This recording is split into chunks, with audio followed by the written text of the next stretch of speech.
Tenth वालों, एक again good news आपके लिए ये है कि आज हम मॉड्यूल 3 करने वाले हैं, यानी कि आपका जो लोकतंत्र की कार्यप्रणाली है, डेमोक्रेसी एट वर्क है, उसको हम जानने वाले हैं। लास्ट मोमेंट में ये सारे वन शॉट वीडियो काफ़ी यूजफुल होते हैं, तो ऐसे ही बेहतरीन वीडियोज आपके लिए हम लाते रहते हैं। तो चैनल को अभी तक आपने सब्सक्राइब नहीं किया है तो जल्दी से चैनल को सब्सक्राइब करो, बेल नोटिफिकेशन को ऑन करो ताकि हर वीडियो से समय पर आप अपडेट हो सको। देखिए, इसमें मॉड्यूल 3 में जो है आपका अध्याय 15 चैप्टर 15 से लेकर चैप्टर 22 तक है। इससे पहले हमने वन शॉट में आपका कंप्लीट ज्योग्राफी का वीडियो बना रखा है, उसको देखना ना भूलें। चैप्टर 15 में आपका संवैधानिक मूल्य तथा भारत की राजनीतिक व्यवस्था है, constitutional values and political system in India, जिसको हम देखेंगे।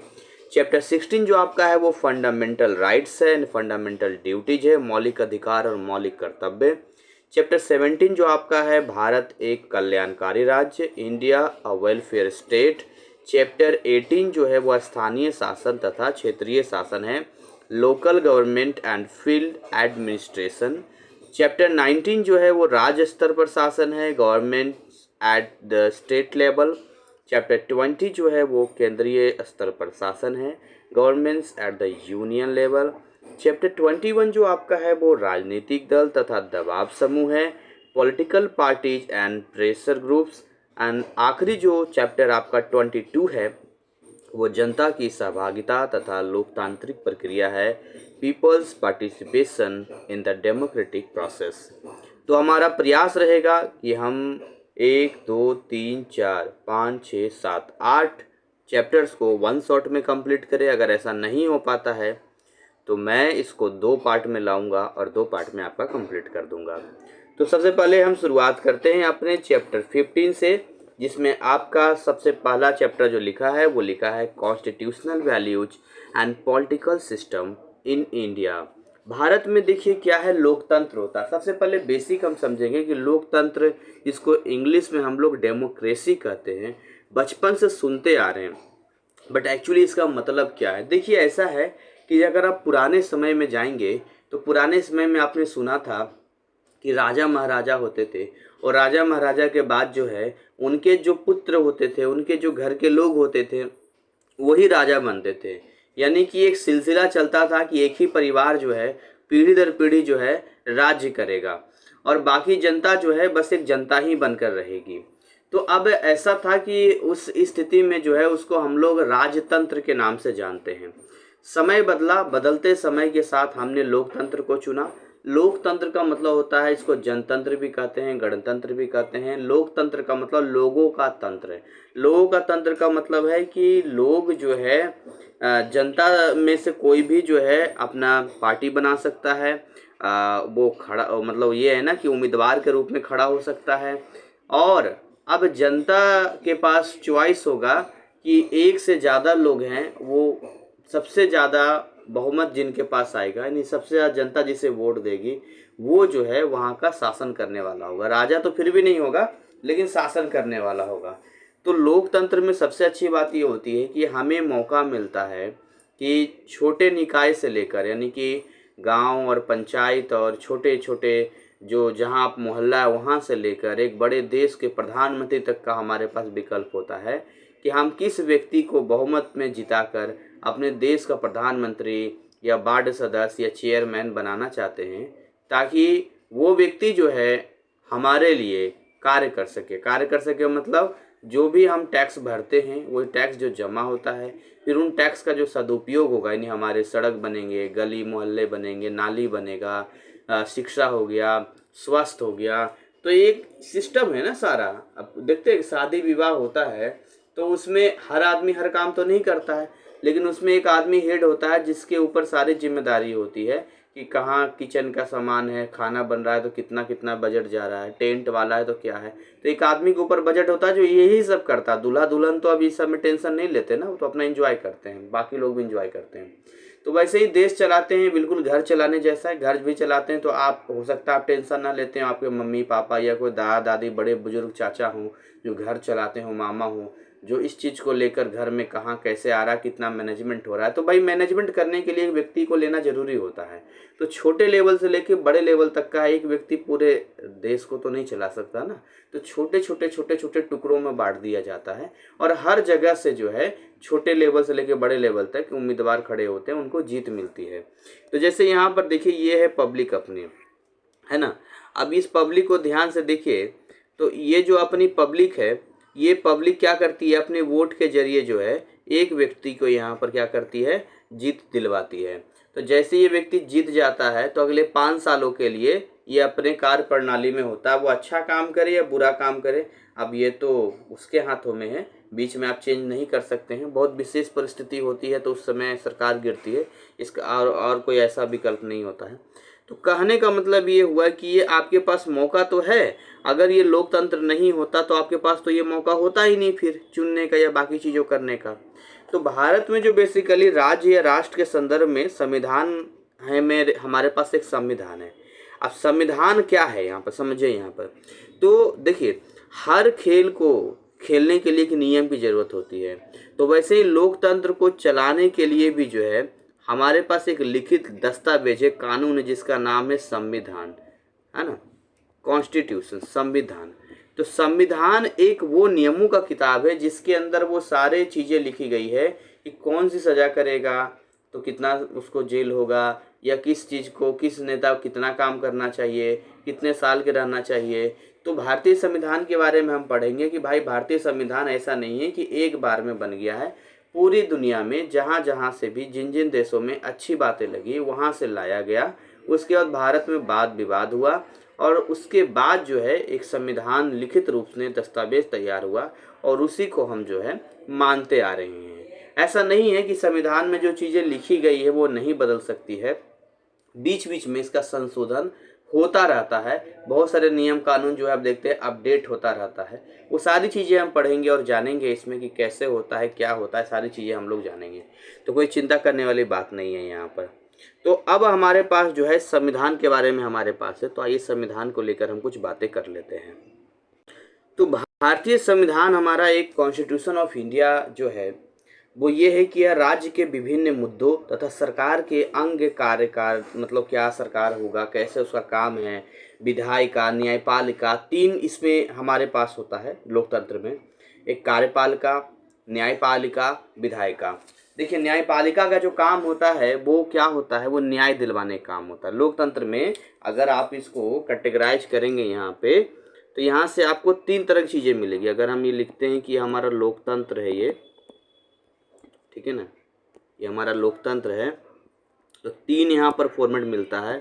ये तो आपका हो गया न्यायपालिका, है ना, न्यायपालिका हो गया। इसके अलावा जो है आपका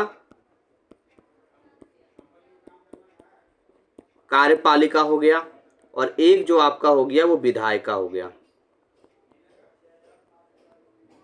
तो आप ये समझिए, तो न्यायपालिका का काम होता है न्याय दिलाना। जितने भी कोर्ट आप देखते हैं, ये जितने भी मुकदमे होते हैं वो सारा न्यायपालिका का जाता है। तो देश में सबसे बड़ा जो कोर्ट है वो सुप्रीम कोर्ट है, जो बड़े बड़े मुद्दे को देखता है। बाकी राज्य लेवल पर आपको हाई कोर्ट देखने को मिलता है और डिस्ट्रिक्ट लेवल पर डिस्ट्रिक्ट कोर्ट देखने को मिलता है। विधायिका में नेता लोग आते हैं, विधायक बनते हैं, नेता लोग आते हैं, सारे मंत्रिमंडल विधायिका में आते हैं।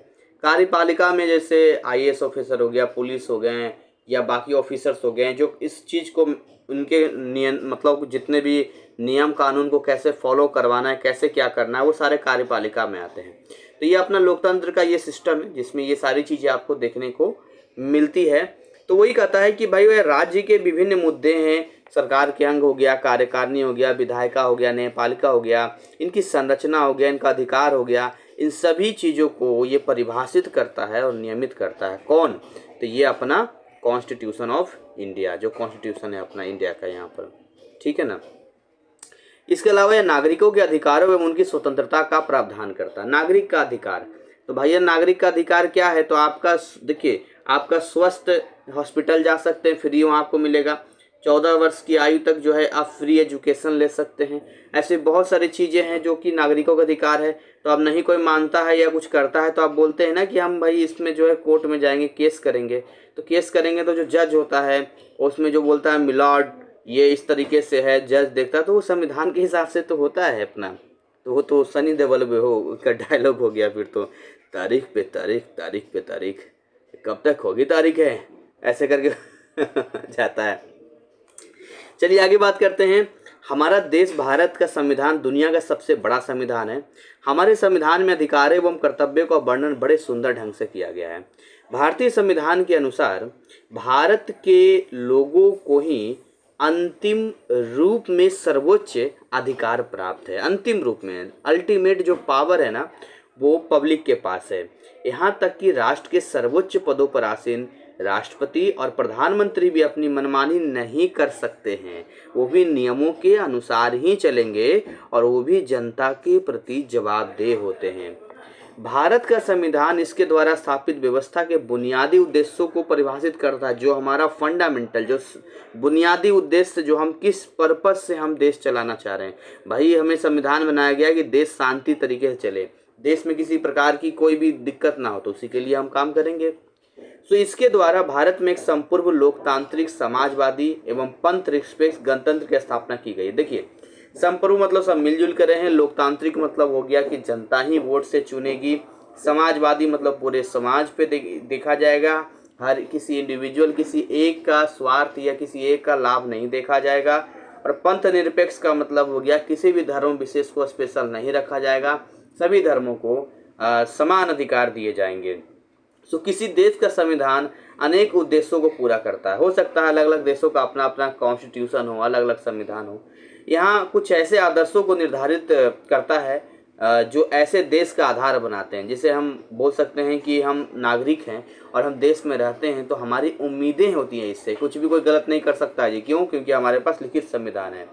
संविधान एक्चुअली है क्या? सिद्धांत इसके अंदर लिखे हुए, प्रिंसिपल्स, नियम यानी रूल्स, इसके प्रोसेस, एक सेट है ये, जिन पर देश के सभी व्यक्तियों की सहमति है। ऐसी बात नहीं है किसी एक का है।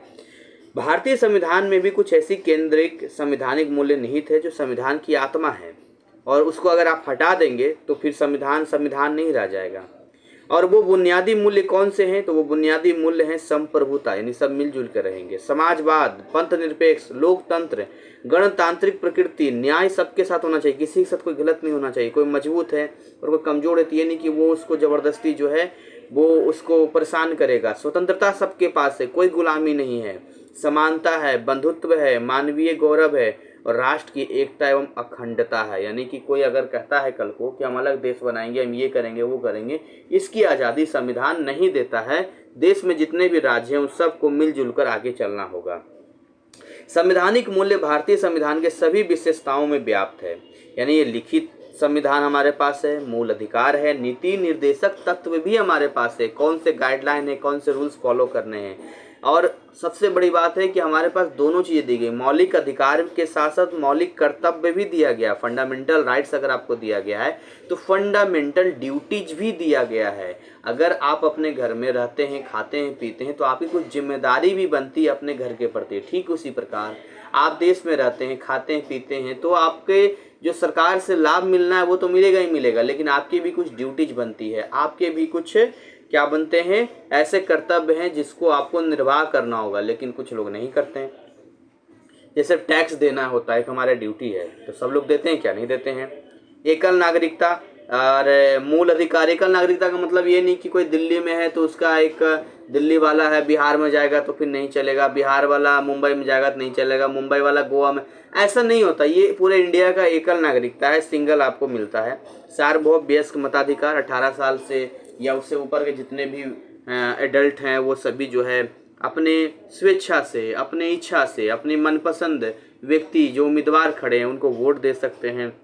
संघवाद हो गया, संसदीय शासन प्रणाली हो गया। भारत एक संघ राज्य है। संघ राज्य का मतलब होता है भारत का जो निर्माण हुआ है वो राज्यों के मिलाने से हुआ है, और हर राज्य का अपना एक मुख्यमंत्री होता है, हर राज्य का एक सिस्टम है।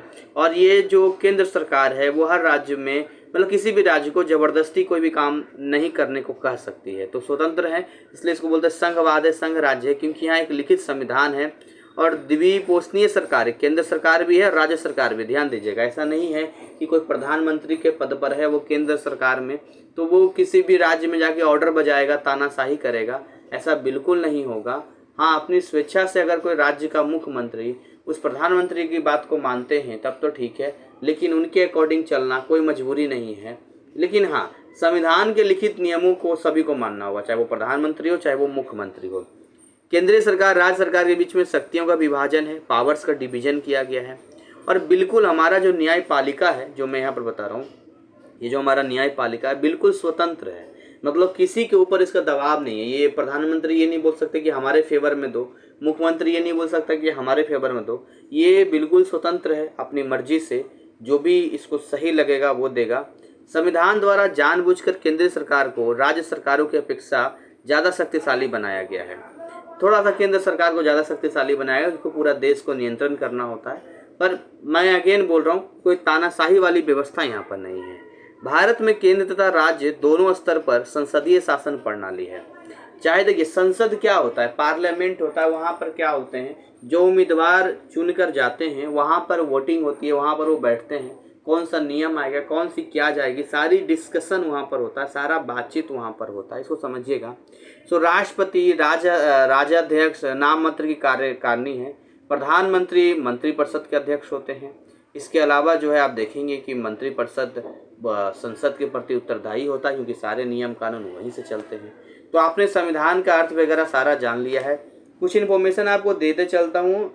जैसे भारत में जो राज्य हैं वो अलग अलग वर्षों में बने हैं, यानी कि अलग अलग राज्यों से अलग हुए। जैसे आंध्र प्रदेश 1956 में हुआ है। अरुणाचल से नोट कर लीजिए कॉपी में, आंध्र प्रदेश 1956 में बना है। अरुणाचल प्रदेश 1987 में। असम का जो बना है वो 1975 में। बिहार 1935 में बना है, इसलिए 1935 उसमें मेंशन होता है जब बिहार दिवस मनाते हैं तो। छत्तीसगढ़ 2000 में हुआ है। 2000 में और बताता हूँ, झारखंड बिहार से अलग हुआ था, 2000 में हुआ था। इसके अलावा गोवा 1961 में, गुजरात 1960 में, हरियाणा 1966 में, हिमाचल प्रदेश हुआ था 1971 में। पहले पंजाब और हरियाणा एक ही था, लेकिन 1966 में अलग हो गया। और आज भी चंडीगढ़ दोनों का कॉमन रहा है, उसका कैपिटल है, राजधानी है। हिमाचल प्रदेश 1971 में, जम्मू कश्मीर जो बना 1948 में, और कर्नाटक 1956 में, और केरला भी 1956 में बना है। तो ये कुछ डेट था जो मैंने आपको बताया है। एक बहुत ही बढ़िया सवाल आपसे इसमें पूछता है कि भारतीय संविधान को किसने बनाया, और ये जानकारी आपको होनी चाहिए। ऐसे बहुत सारे सवाल हैं जिसका मैं और भी चैप्टर्स लेकर आऊँगा, और भी वीडियोस लेकर आऊँगा। हम एक पार्ट में इतने सारे कंटेंट नहीं दे पाएंगे, क्योंकि और भी मुझे चैप्टर करना है। लेकिन ये सवाल बहुत ही जेन्युइन सवाल है कि भारतीय संविधान को आखिर किसने बनाया है। देखिए, भारतीय संविधान को किसी एक व्यक्ति ने नहीं बनाया है, क्योंकि इतने सारे नियम कानून हैं कि इसमें इतना सारा करेक्शन किया गया है कि एक व्यक्ति नहीं होता, ये डिस्कशन करके किया गया है। इसमें बहुत सारा डिस्कशन हुआ है, बहुत टाइम लगा है इसमें, और डिस्कशन करके फिर हमें कौन सा उसमें वोटिंग किया गया, जिसमें ज़्यादा वोट आया फिर उसको रखा गया। तो ऐसे करके एक एक नियम कानून को बड़ा ही सोच समझ कर लाया गया है। तो आइए इस सवाल का जवाब हम जानते हैं कि भारतीय संविधान को किसने बनाया है। देखिए, भारत का संविधान जब बनाया गया तो उसमें एक किताब है जो डॉक्टर भीमराव अम्बेडकर ने, BR अम्बेडकर ने लिखा था। उसमें से बहुत सारे लोगों का चेहरा आपको यहाँ पर देखिए दिख रहा है। जैसे मैं आपको बता दूं, ये आप तो जानते ही हैं कि ये भीमराव अम्बेडकर हो गए ये। इसके अलावा देखिए आपका ये जो है सरदार वल्लभ भाई पटेल हो गए यहाँ पर। ये देखिए ये नेहरू जी हो गए। ये देखिए राजेंद्र प्रसाद हो गया। और भी एक दो व्यक्ति यहाँ पर आपको देखने को मिलते हैं जिनका नाम मैं मेंशन करूँगा।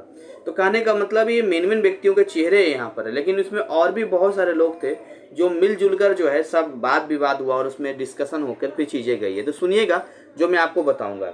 संविधान सभा का जो गठन पहले किया गया था, संविधान ऐसे नहीं बना, पहले एक सभा का गठन किया गया जिसमें बहुत सारे ऐसे लोगों को चुना गया जो लगता है कि समझदार थे देश की आज़ादी के बाद और वो सही निर्णय ले सकते हैं।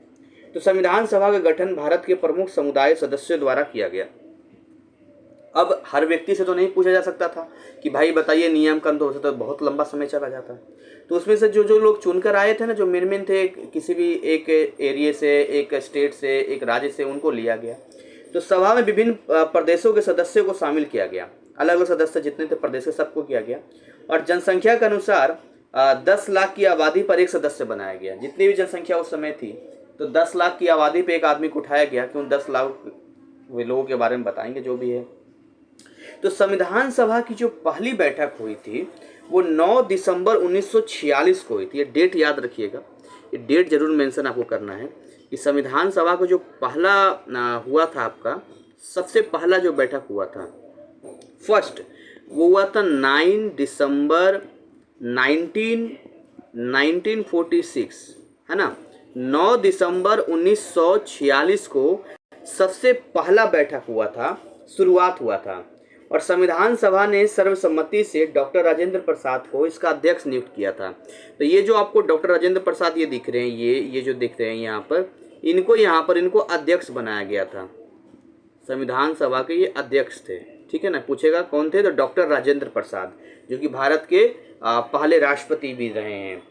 और उसके बाद जो है पंडित जवाहरलाल नेहरू, जैसा कि आप देख रहे हैं, 17 दिसंबर 1946 को संविधान सभा में उद्देश्य प्रस्ताव प्रस्तुत किए, और जो संविधान के दर्शन को सम्मिलित किए हुए, मतलब उस समय जो है एक रोल मॉडल जो क्या क्या रहेगा वो पंडित जवाहरलाल नेहरू ने वहाँ पर लाए कि हम इन मुद्दों पर बात करेंगे, ऐसा ऐसा होना चाहिए। संविधान सभा ने इन प्रस्तावों को 22 जनवरी 1947 को स्वीकार कर लिया। कब? 22 जनवरी 1947 को, ध्यान दीजिएगा। तो यहाँ पर मैं डेट आपको बता रहा हूँ, उसको समझिएगा। इसको शुरुआत हुआ 9 दिसंबर 1946 को, सुनना मेरी बात ध्यान से, ठीक है ना। बाद विवाद चीज़ें चली, और चलते चलते ये चीज़ एक दिन में नहीं हुआ है। आप बात समझो, यहाँ पर बहुत टाइम लगा है। 22 जनवरी 1947 को स्वीकार किया गया। संविधान का निर्माण इसी आधार पर किया गया था, और श्री BN राव संविधान सभा के संवैधानिक सलाहकार थे। BN राव कौन थे? संवैधानिक सलाहकार BN राव। उन्होंने विश्व के सभी लोकतांत्रिक देशों के संविधानों का अध्ययन किया एवं प्रस्तावित संविधान का प्रारूप तैयार किया, जिसे बाद में प्रारूप समिति के समक्ष प्रस्तुत किया गया। तो ये जो BN राव हैं, श्री BN राव, मैं लिख देता हूँ यहाँ पे, श्री BN राव।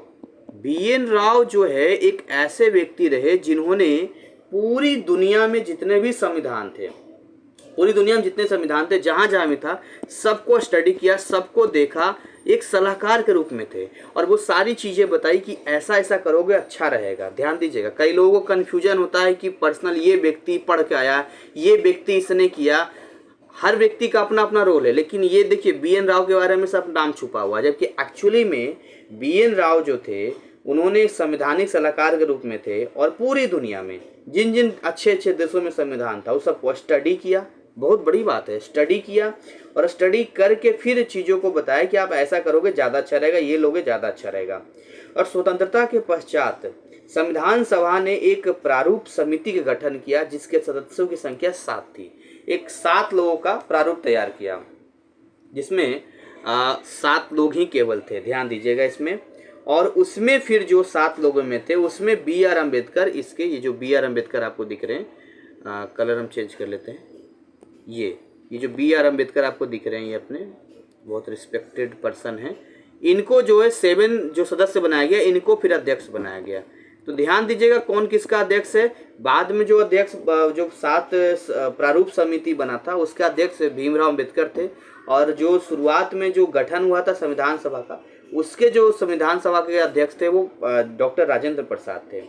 अब देखिए, भारत जैसे विशाल और अनेकता वाले देश के लिए इतने सारे भाषाएं हैं, इतने सारे अलग अलग कल्चर्स हैं, तो भाई उसके लिए संविधान तैयार करना आसान काम नहीं था। यहाँ प्रत्येक भाषा, धर्म, संस्कृति, नस्ल सबके लिए करना, वरना वो कहेगा कि हमारे लिए आप कुछ नहीं किए, वो कहेगा हमारे लिए आप कुछ नहीं किए, वो कहेगा हमारा भेदभाव हो गया है, वो कहेगा हमारा भेदभाव हो गया है। तो भाई हर चीज़ का ध्यान रखा गया। संविधान निर्माता इससे पूर्ण सचेत थे, परंतु यह संविधान सभा तथा प्रारूप समिति दोनों सदस्यों की वास्तविक प्रतिभा थी। एक संविधान सभा, एक प्रारूप समिति। प्रारूप समिति के अध्यक्ष कौन? भीमराव अम्बेडकर, जो रेड कलर से मैंने दिखाया है, और ब्लैक कलर संविधान सभा के जो सदस्य हो गए वो हो गए आपके डॉक्टर राजेंद्र प्रसाद। दोनों की रिस्पॉन्सिबिलिटी थी, दोनों के सदस्यों की रिस्पॉन्सिबिलिटी थी कि हम इस बात का विशेष ध्यान रखें, ठीक है ना। और इसमें जो है उन्होंने भारत के लिए जो संविधान तैयार किया उसमें 2 वर्ष 11 माह 18 दिन का समय लगा। ये डेट याद रखिएगा, कितना? 2 वर्ष 11 महीने 18 दिन। देखिए, इस चैप्टर में हमने 24 मिनट का समय ले लिया, बहुत ज़्यादा समय लग गया है। मैं बोल रहा हूँ आपको 2 वर्ष 11 माह, कहीं लिख दूँ मैं 2 वर्ष, अच्छा इनके नाम के ऊपर नहीं लिखूँगा, ये तो भीम रावत का, साइड में लिख देता हूँ। 2 वर्ष 11 महीने और 18 डेज, ठीक है ना, ये लिख देता हूँ। मतलब 2 वर्ष 11 महीने 18 दिन का समय लगा इसमें। और इसमें जो है 26 नवंबर 1949 को इसको स्वीकार कर लिया गया। यानी कि इसीलिए जो है हम लोग गणतंत्र दिवस मनाते हैं, जिसमें रिपब्लिक डे हम इसको उसको बोलते हैं ना इसको। तो एक तो इंडिपेंडेंस डे होता है, एक रिपब्लिक डे होता है। तो 26 नवंबर 1949 को स्वीकार किया गया। देखिए, स्वीकार किया गया 26 नवंबर 1949 को, बट लागू किया गया 26 जनवरी को 1950 को। नवंबर, देखिए नवंबर के बाद दिसंबर का महीना, फिर जनवरी, एक डेढ़ महीने बाद, तो 26 जनवरी 1950 को इसको लागू कर दिया गया। और प्रत्येक वर्ष इस दिन को गणतंत्र दिवस के रूप में मनाया जाता है। भारत के संविधान के मूल रूप से 395 अनुच्छेद है। मैं नीचे लिख देता हूँ क्या क्या है इसमें, इसको समझिएगा। यहाँ पर लिख देते हैं, यहाँ पे 395 अनुच्छेद है। पूछेगा कितना अनुच्छेद है, तो 395 अनुच्छेद है ना।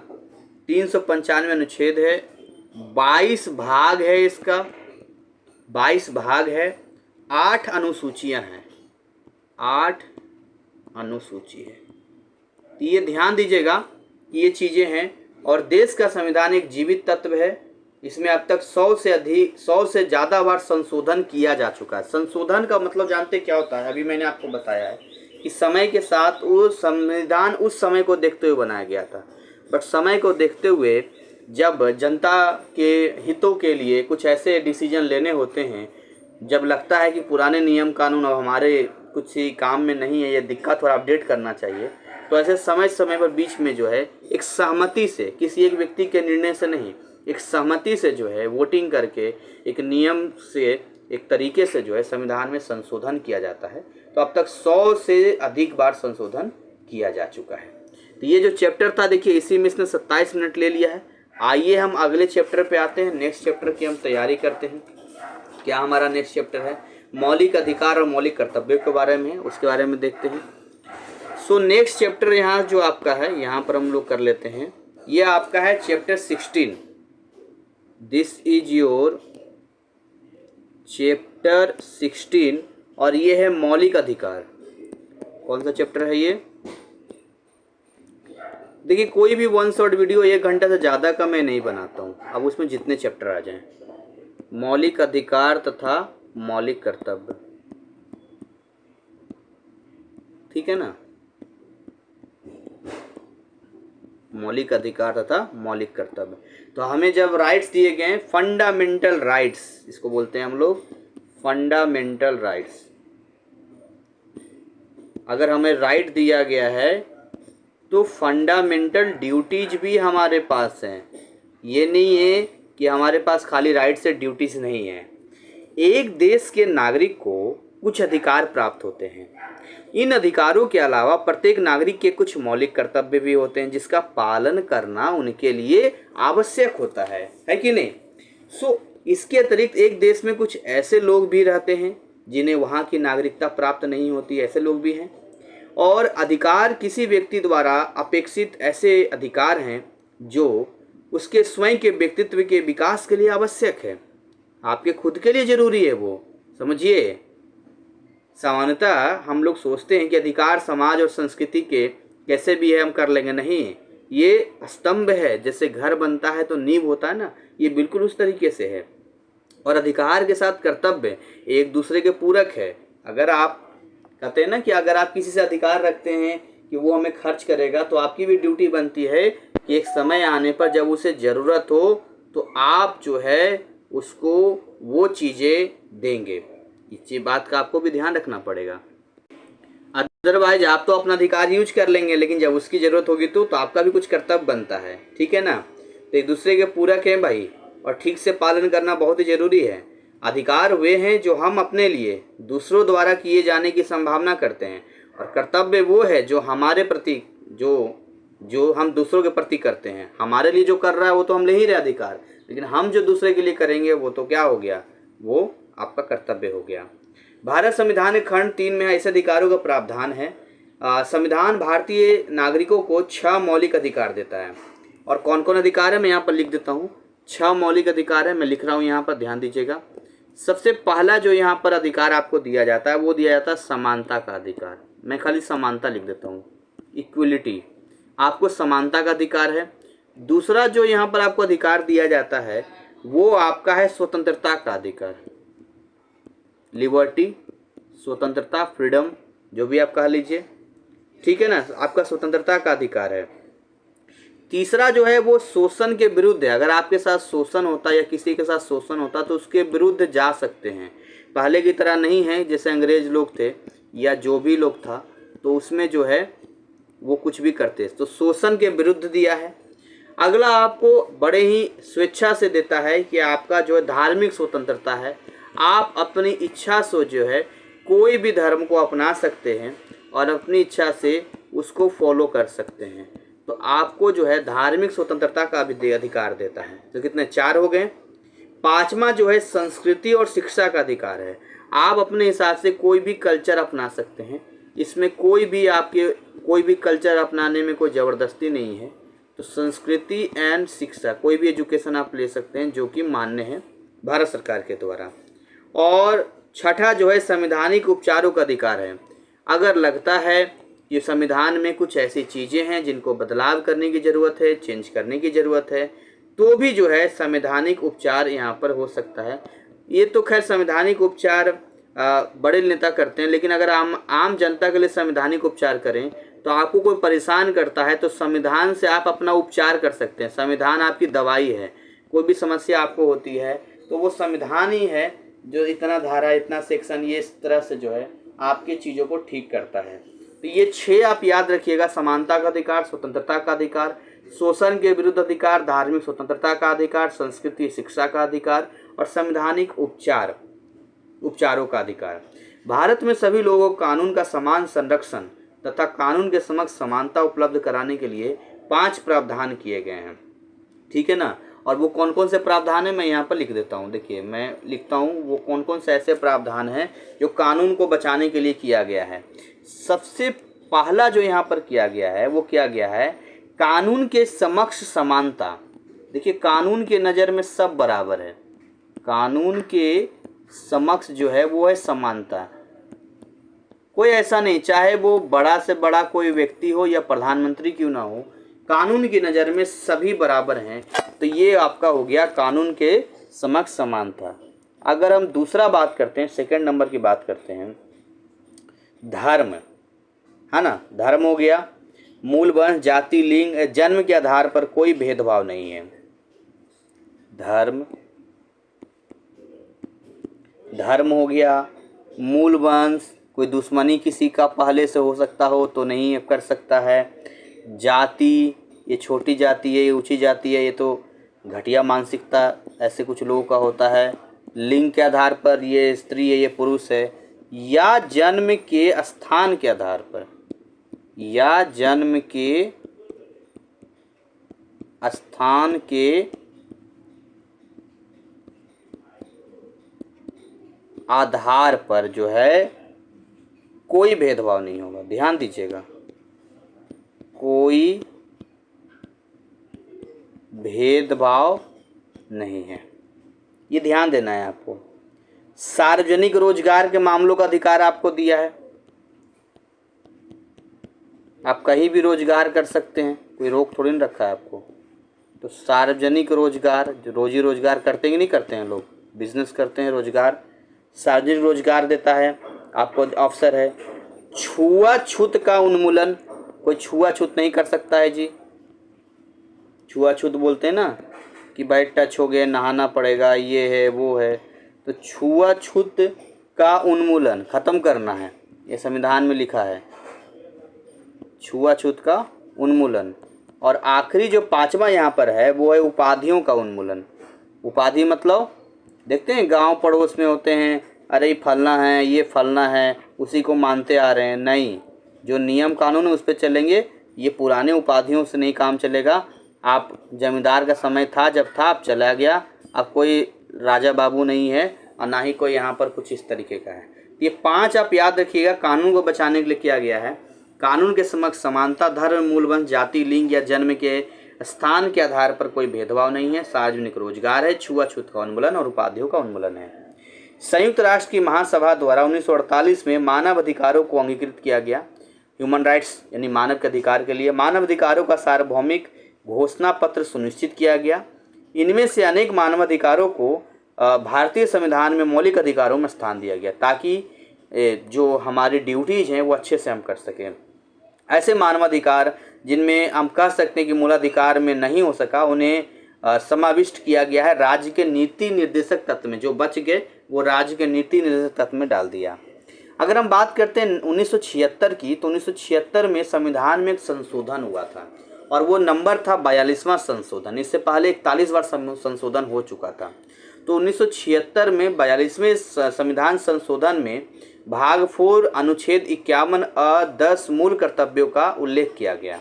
मूल अधिकारों के विपरीत जो कि न्यायालय द्वारा प्रवर्तनीय है, मूल्य कर्तव्य न्यायालय द्वारा प्रवर्तनीय नहीं। देखिए, अगर आप लेके चलेंगे कि मौलिक कर्तव्य का उल्लंघन अगर कोई नहीं करता है, समझिए यहाँ पर इसका अर्थ है कि मौलिक कर्तव्यों का उल्लंघन होने पर अर्थात ठीक से पालन नहीं किए जाने पर नागरिकों को दंडित नहीं किया जाएगा। पहले ऐसा नहीं कि अगर आप जब मतलब जैसे होता ना कि अच्छा हमें मौलिक कर्तव्य करना ही करना पड़ेगा, क्या नहीं तो हमें दंडित होगा, ऐसा नहीं है। वो आप बताया गया है, आपकी स्वेच्छा है, आप अगर करेंगे तो अच्छा से रहेगा। तो उपयोग पहले था ऐसा, लेकिन उसको चेंज कर दिया। फिर 2009 में शिक्षा के अधिकार अधिनियम को पारित किया गया और उसमें 6 से 14 वर्ष की आयु के बीच के सभी को, 6 से 14 वर्ष की आयु के सभी लोगों को शिक्षा का समान अवसर प्रदान किया गया। तो यही कुछ चीज़ें थी इस चैप्टर में जो यहाँ पर मैंने आपको समझाया है या बताया है यहाँ पर। बाकी आप इसको पढ़ेंगे तो आपको ज़्यादा क्लियर होगा, समझ में आ जाएगा क्या क्या अधिकार है। बहुत सारे अधिकार इसमें होते हैं, अधिकारों का वर्गीकरण करेंगे तो बहुत हो जाएगा ना। फिर तो जैसे कानूनी अधिकार, तो कानूनी अधिकार में आएंगे तो जीवन जीने का अधिकार है, हमें स्वतंत्रता का अधिकार है जी, हमें शिक्षा का अधिकार है, धर्म की जो मैंने ऊपर बताया था ये कानूनी अधिकार है। ये सब तो कानूनी अधिकार मैंने बताया। और कुछ नैतिक अधिकार भी है। नैतिक मतलब जैसे कि माता पिता की सहायता करने का अधिकार है, राजनीतिक में आएंगे तो हमें वोट देने का अधिकार है, चुने जाने का अधिकार है, हम सार्वजनिक पद पे खड़ा हो सकते हैं उम्मीदवार के रूप में, प्रार्थना पत्र प्रस्तुत कर सकते हैं, आर्थिक रूप में काम करने का अधिकार है, हम कहीं भी जा सकते हैं एक जगह से दूसरे जगह पे, है नहीं, आवास का अधिकार है। तो ऐसे करके बहुत सारे अधिकार है ना। 2 नागरिक अधिकार और भी, जीवन जीने का अधिकार है, हमें अपने हिसाब से क्या काम करना नहीं करना है, जो लीगल हो उसको चुनने का अधिकार हमारा है कि नहीं। इसके अलावा आते हैं चैप्टर 17 पे। ये लिखा है इंडिया अ वेलफेयर स्टेट, भारत एक कल्याणकारी राज्य। ऑलरेडी 37 मिनट हुआ है, अभी हमारे पास समय है, हम 17वें पे आते हैं। अभी हमें बहुत लंबा सफ़र तय करना है। तो यहाँ पर जो है हम लिखते हैं, यहाँ पे आपके साथ लिखते हैं चैप्टर 17, चैप्टर 17 भारत एक कल्याणकारी राज्य है ही। भारत कल्याणकारी राज्य, भारत एक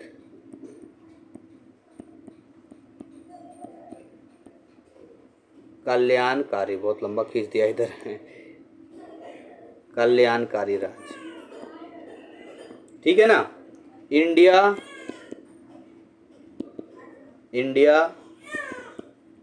अ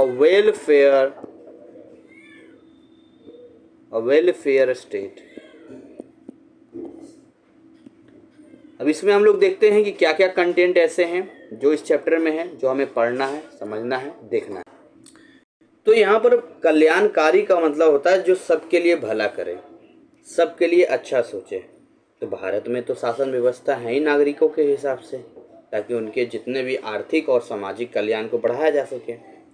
कल्याणकारी राज्य का मतलब है कि सभी को राज्य के अंदर जो अवसर होता है ना, अवसर होता है, वो समानता और संपत्ति दोनों ही न्याय तरीके से दिलवाएं। ये नहीं किसी को ज़्यादा और किसी को कम। किसी ने रोका है कि आप कमाइए, मेहनत कीजिए, ज़मीन जायदाद जितना खरीदना कीजिए, कोई दिक्कत नहीं है। तो भारतीय संविधान में नागरिकों को कुछ मौलिक अधिकार और कर्तव्य दिए गए, जो अभी पिछले चैप्टर में आपने देखा। संविधान में राज्यों से यह अपेक्षा की गई है कि वे नागरिक अधिकार और कर्तव्यों को पूरा करने की दिशा में सही तरीके से काम करेंगे। सभी राज्यों से ये उम्मीद की गई है कि जिसके लिए नेता बनाया गया है वो सभी लोगों से इस वे में मतलब काम करेंगे कि चाहे वो मौलिक अधिकार हो, फंडामेंटल राइट्स हो, चाहे वो मौलिक कर्तव्य हो, फंडामेंटल ड्यूटीज हो, दोनों ही सही दिशा में काम होगा। साथ ही राज्य सामाजिक और आर्थिक व्यवस्था में सुधार भी लाए। देखिए, जब आप डेवलपमेंट पे आते हैं, विकास के रास्ते में आते हैं, तो वहाँ पर जो है हमें बहुत सारी चीज़ों का सामना करना पड़ता है। तो इसीलिए बहुत सारे नीति निर्देशक तत्व बनाए गए हैं। नीति निर्देशक तत्व बनाए जाते हैं, रूल्स एंड गाइडलाइन, जिससे कि हम खतरों से दूर रह सकें। ठीक है, और उन्हें हमें फॉलो करना होता है। जैसे आगे डाइवर्जन है तो लिखा होता है कि स्पीड कम कर लें, या लिखा होता है कि आगे इस तरह से बहुत सारी चीज़ें नीति निर्देशक तत्व होता है, और इनको ही हम नीति निर्देशक तत्व के नाम से जानते हैं। इन सिद्धांतों का जो लक्ष्य है, भारत को एक कल्याणकारी राज्य बनाना है। और इस जो चैप्टर हम पढ़ रहे हैं, इसमें हम यही सारी चीज़ें पढ़ने वाले हैं। अगर आप राज्य के नीति निर्देशक सिद्धांतों को संविधान के भाग मतलब देखेंगे कहाँ कौन से भाग में दिया गया है, तो जो जितने भी राज्य के नीति निर्देशक तत्व में है वो संविधान के भाग 4 में स्थान दिया गया है। तो मैं यहाँ पर लिख देता हूँ, इसको ध्यान दीजिएगा आप इसको, कि जो नीति निर्देशक तत्व हैं राज्य के, ये पूछेगा अगर राज्य के जो नीति निर्देशक है ना, जो नीति निर्देशक तत्व हैं उनको कहाँ स्थान दिया गया है, तो उनको स्थान दिया गया है संविधान के भाग 4 में। संविधान के भाग 4 में जो है उनका स्थान दिया गया है, अगर आप उसको देखेंगे तो। ठीक है ना। और संविधान के निर्माताओं ने, जिन लोगों ने भी संविधान को बनाया, तो संविधान के निर्माताओं ने सामाजिक और आर्थिक, समझ रहे हैं, सामाजिक और आर्थिक, यानी सामाजिक रूप से के भी और देश के फाइनेंशियल आर्थिक रूप से भी समानता रखने का उसमें सारे नीति निर्देशक तत्वों को शामिल किया है। सिद्धांत राज्यों और सरकारों को लोगों की सामूहिक भलाई करती है ना। अब एक बात बताइए, जो भी नियम कानून है या जो भी चीज़ें बनाई जाती है सबके भलाई के लिए बनाई जाती है ना, थोड़ी ना किसी एक के लिए बनाया जाता है या कुछ ऐसा चीज़ें होता है। और ये सिद्धांत न्याय योग्य नहीं होने के कारण इन्हें किसी के ऊपर न्यायालय के कानून द्वारा ज़बरदस्ती भी आप नहीं थोप सकते हैं, ज़बरदस्ती भी नहीं थोप सकते हैं आप। लेकिन फिर भी ये किसी देश की सरकार को चलाने के लिए मूल अधिकार है। सुविधा के लिए हम इनको 3 वर्गों में बांट लेते हैं।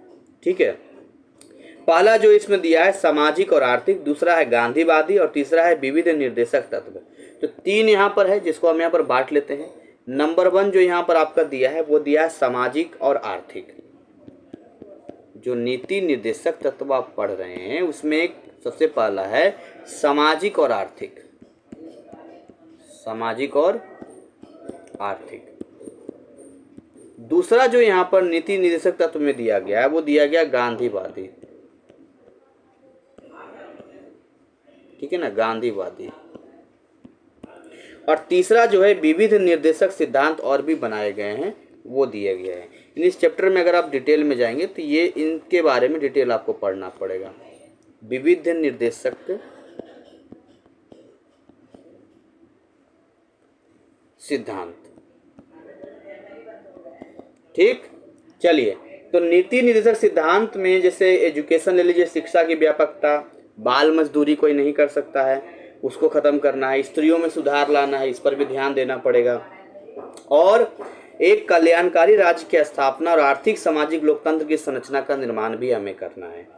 अब देखिए, कोई भी चीज़ होती है तो सरकार को इनको लागू करवाने के लिए प्रयत्नशील रहना पड़ता है ना। कई बार अवेयरनेस भी देती है और कई बार सफलता भी मिली है, और बहुत कुछ करना बाकी है हमें। और हमें ये ध्यान देना होगा कि मौलिक अधिकारों और नीति निर्देशक सिद्धांतों में कुछ महत्वपूर्ण अंतर है।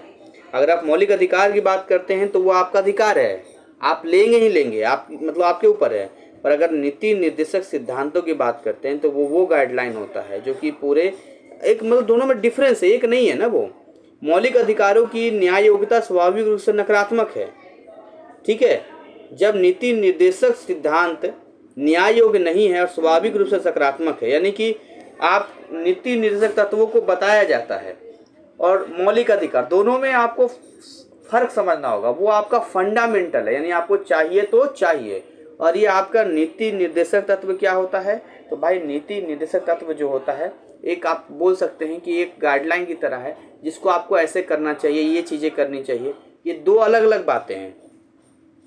इसके अलावा जो है इन दोनों में गहरा संबंध है। ये दोनों का मतलब जो टारगेट है वो हमारी भलाई के लिए ही है। अगर हम सुप्रीम कोर्ट की बात करें यानी कि सर्वोच्च न्यायालय की बात करें तो उन्होंने भी नीति निर्देशक तत्वों को करने पर बल दिया है। इनकी अवहेलना सरकार भी नहीं कर सकती है, इसे क्रियान्वित करने के लिए बाध्य होते हैं।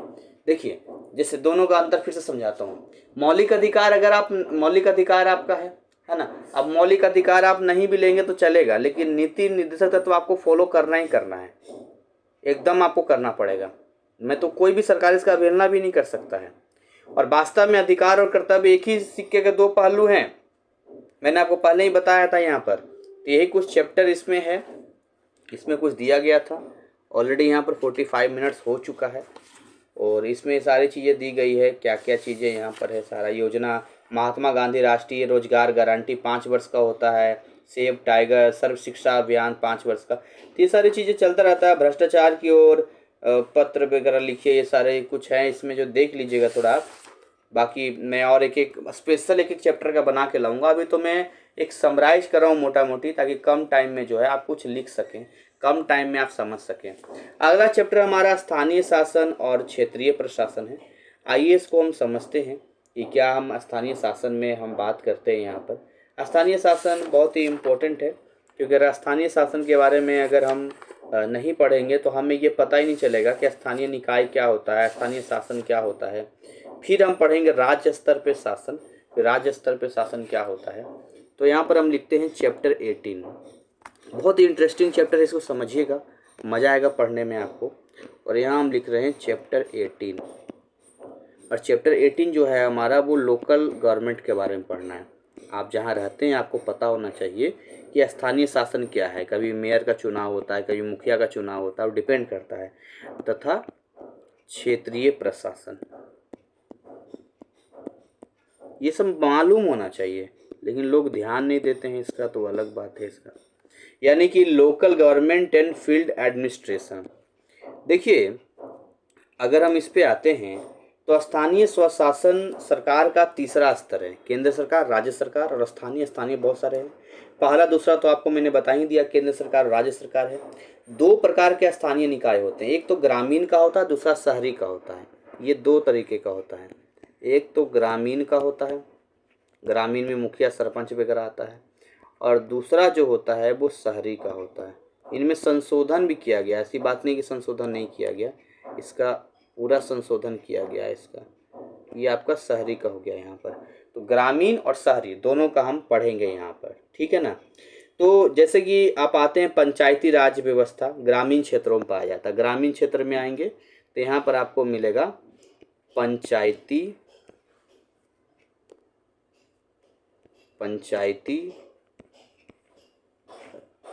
राज व्यवस्था। जो भी आप पढ़ते हैं ना, पंचायत जो होते हैं या जो चीज़ें होती है, तो ये जो आपको देखने को मिलता है, ये देखने को मिलता है आपको किसमें, ग्रामीण वाले में देखने को मिलता है, प्राचीन पंचायती का। और शहर में जाएंगे तो नगर निगम मिलेगा, नगर परिषद मिलेगा, नगर पंचायत मिलेगा। ये तीन तरह की चीज़ें अगर आपको मिलेगी आप जाएंगे तो। शहर में अगर जाएंगे तो आपको नगर निगम हो गया, देखते हैं दिल्ली में बोलता है दिल्ली नगर निगम हो गया। इसके अलावा आपका नगर परिषद हो गया, है ना, जो शहर में रहते हैं। और आपका जो है नगर पंचायत हो गया, नगर पंचायत हो गया। तो ये शहर का अपना हिसाब किताब है इसका, है कि नहीं।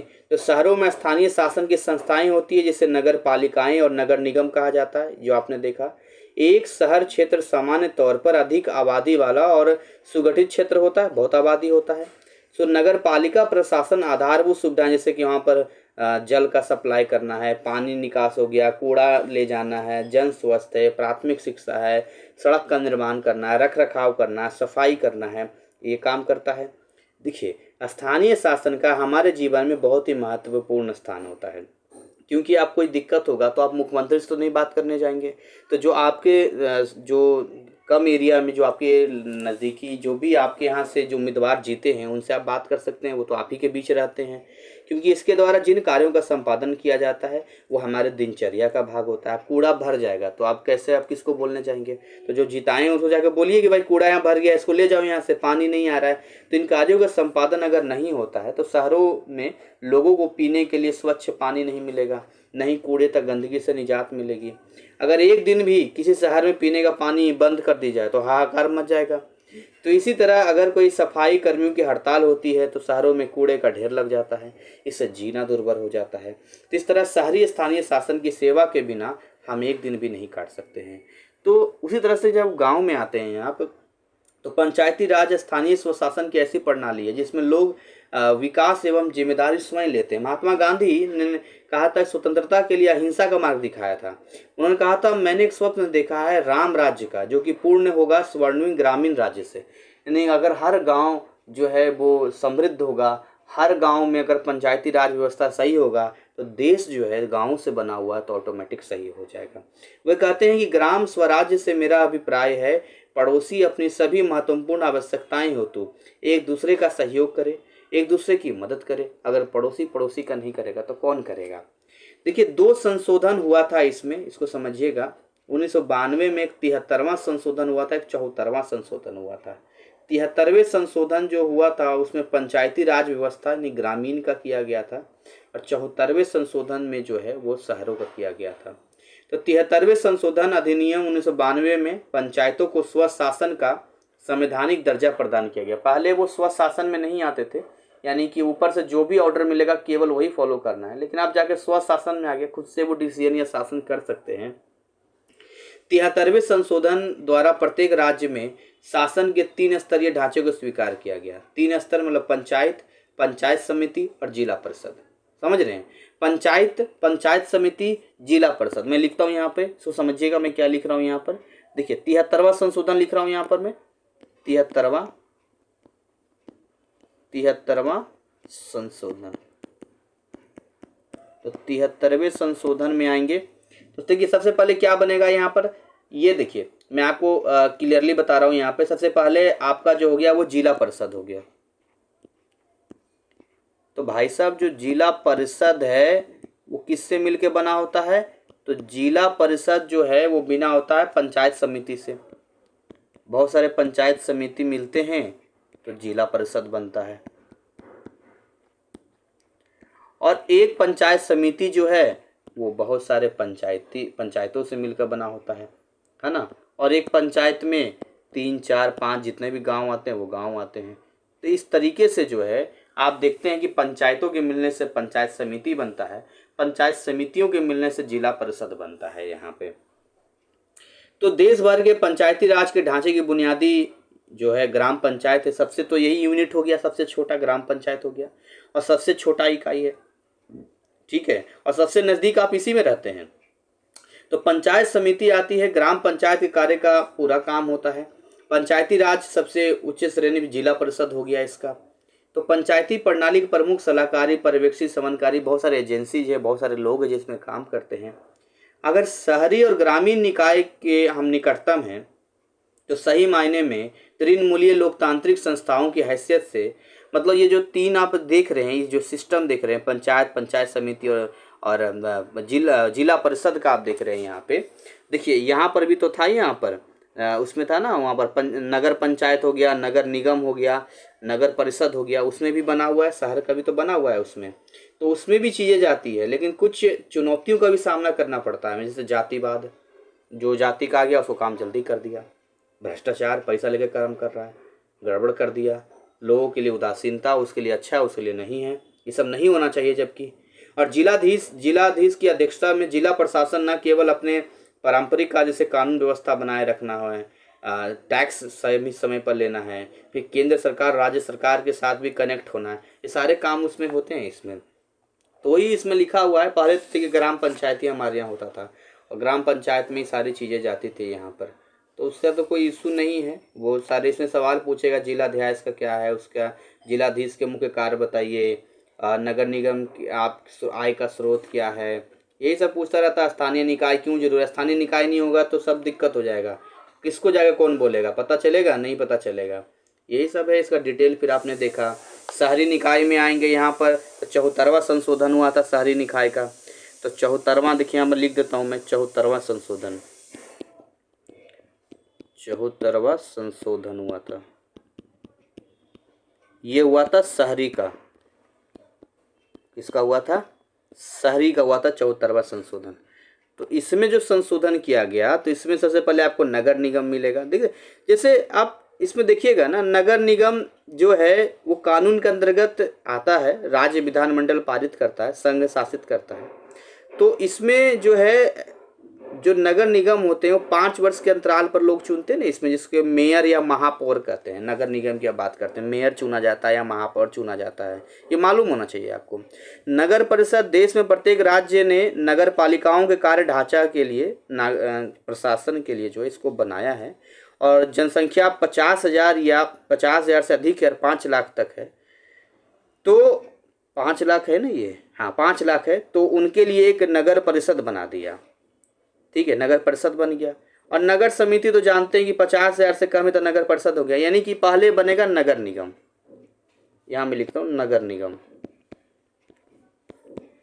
नगर निगम। नगर निगम किससे मिलकर बना हुआ है?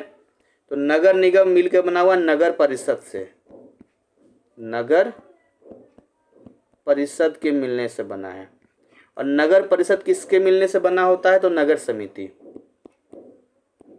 ये सब ध्यान दीजिएगा। तो देखिए इसमें अगर डाटा हम पुट करेंगे तो नगर निगम में आप आएंगे यहाँ पर, तो यहाँ का जो हेड होता है इसको मेयर कहते हैं या महापौर कहते हैं, महापौर कहते हैं। और नगर परिषद में आते, नगर परिषद उनके लिए बनाया जाता है जैसे कहते हैं 3 लाख किसी भी नगर पालिका क्षेत्र में, मतलब ये होता है। तो इसमें वार्ड समिति करने के लिए वार्ड समिति बनानी होती है, वार्ड समिति वगैरह होता है। तो इसमें 50,000 से 5 लाख इतनी आबादी, 50,000 से ऊपर 5 लाख से कम होना चाहिए तो नगर परिषद बनता है इसका। ठीक है।